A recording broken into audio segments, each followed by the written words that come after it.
Marco Castronuovo. I come from Italy. I work for the Italian Space Agency in the Deep Space Observation and Exploration Unit. Today I will talk about orbits and their properties, so orbital dynamics. So it is evident that only inclinations greater than 90 degrees are capable of obtaining this value. We also see that from this relation the radius cannot be any value. It has a maximum value that it cannot exceed about 12,000 kilometers, corresponding to an inclination of 180 degrees, while the minimum theoretical value corresponds to values smaller than the Earth radius. So the practical minimum value is defined by the drag effect, by the minimum altitude that can be sustained by a satellite without re-entering, so decaying. We can see in this graph the relation, and we see the values of the inclination for satellites typically used in Earth observation around 700-800 kilometers. We see that we have an inclination around 98.5 degrees.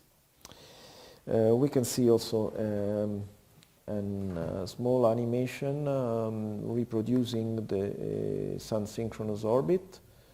We see this satellite almost polar with, as I said, around 98 degrees of inclination. We have a vector is pointing at the sun and a vector that is pointing at the node. So what we must check is the fact that in this special condition the angle between these two vectors remains constant. And if we look from above, from a polar perspective, we see that these two vectors rotate in a synchronous way. So the angle between the two is maintained constant. And the satellite is passing over the same latitudes always at the same local time. So sun-synchronous satellites are sometimes also labeled depending on the time of local time of passing. For example, 10 a.m. Satellites, or midday, midnight satellites, or dusk dawn if they have, for example, an orbit that is practically coinciding with the terminator, with the separation between day and night. Another important characteristic of sun-synchronous orbit is that of allowing almost complete coverage of the Earth in latitude. Only zones, the polar zones over 80 degrees latitude are excluded, while the coverage in longitude is obtained combining the revolution of the satellite around the Earth with the rotation of the Earth around its axis. The ground track, as I said, is the radial projection of the satellite position on the Earth's surface, and it assumes a pattern that is shown in this figure, where you have a distance between the adjacent tracks that is maximum at the equator, of course, while it reduces to zero at a latitude equating the inclination of the orbit. Now, if the orbital period were exactly 96 minutes This happens, for example, for a height of 570 kilometers. The planet would rotate 1.6 hours times the Earth's angular velocity, that is 360 degrees over 24 hours. So it would rotate 24 degrees in longitude.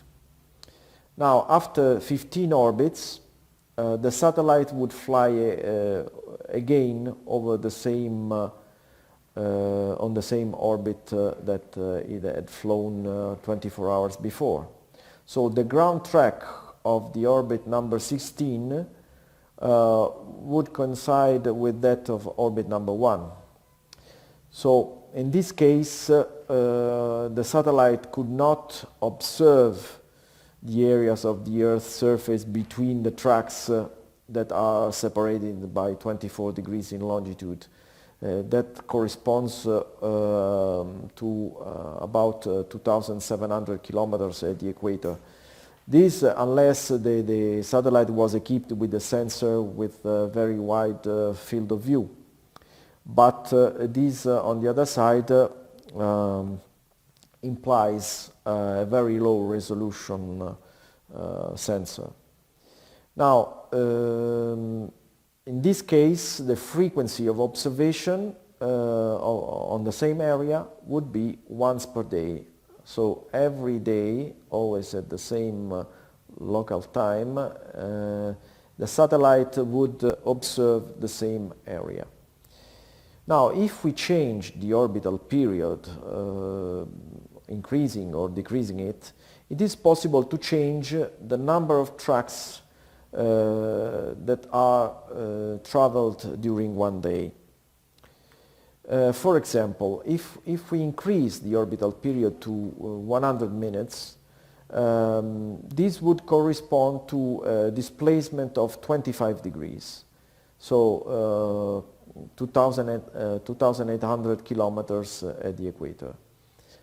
So it would seem that this case is worse than the previous one, when we were considering 96 minutes period. But we must consider that after 24 hours, the ground track number 16, in this case, is not coinciding with track number 1, but would just be placed between track number 1 and track number 2. So after a certain number of days, let's call it M days, we would have the ground track would coincide with the starting one. So in this case, the repetitivity cycle would be M days, not just one, and would contain all the orbits that the satellite would fly before repeating the same ground track.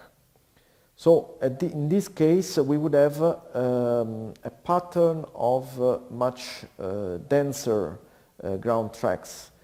So we would have a better spatial coverage of the Earth's surface. But this at the cost of a longer temporal interval between the observations of the same area. So the observation frequency in this case gets worse.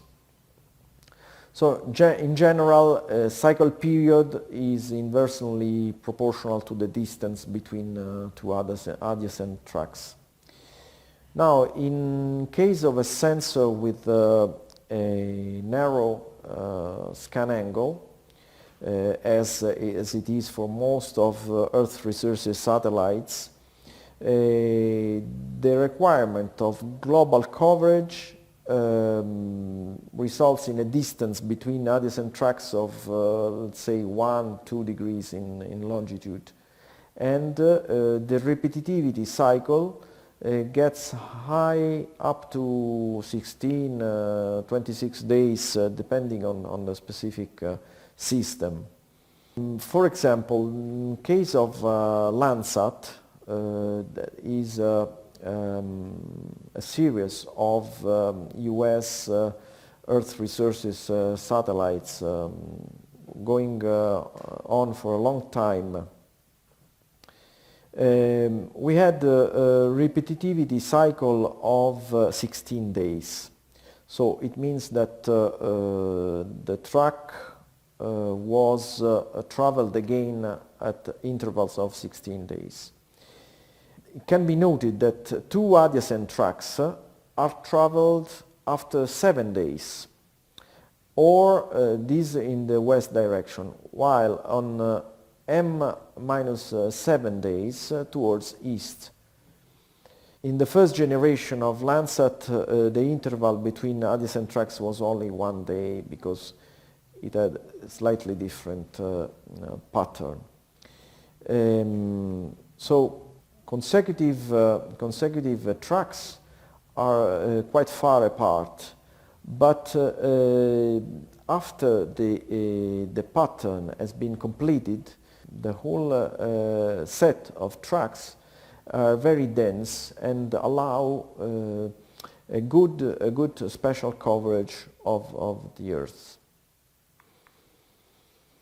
Now this graph looks a little bit strange and difficult, but if you try to follow me, is very useful and interesting. So we have on the x-axis, we have the orbital period expressed in minutes. You see 90 minutes, 95 and so on. Corresponding on the lower scale to the altitudes, the corresponding altitudes. While on the y-axis we have the cycle period expressed in days. Now, if we consider, for example, the case of an orbit with a period of 96 minutes, we are on the line of the 15 orbits per day, and we have just a solution that is represented by a dot on the m equals to 1. So we have just one solution where you have 15 orbits and the cycle period is 1 per day. So after 1 day the satellite is passing over the same track. Now if we move to a higher or lower period for the orbit, we see that we get several dots corresponding to different solutions, and these are different solutions with corresponding to different values of the cycle period. So for example, if we consider a solution that is repeating after a certain number of days, let's say 5 days for example, we look at this height of 5 days between, for example, these lines of 15 and 14 orbits per day. We see that we have several solutions. In particular, we have 4 solutions. Going from 71 on the right to 74 on the left.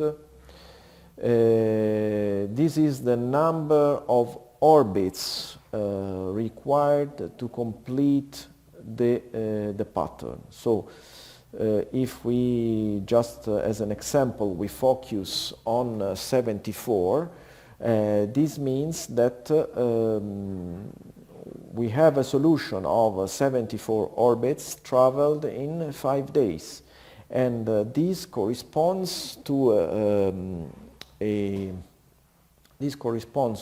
a period of around let's say 97 minutes more or less, and a corresponding altitude. Of course, this graph does not give you the exact solution. It gives you just an idea of the possible combinations of these parameters. For an exact solution, you must solve some equations that can be solved by only numerical methods.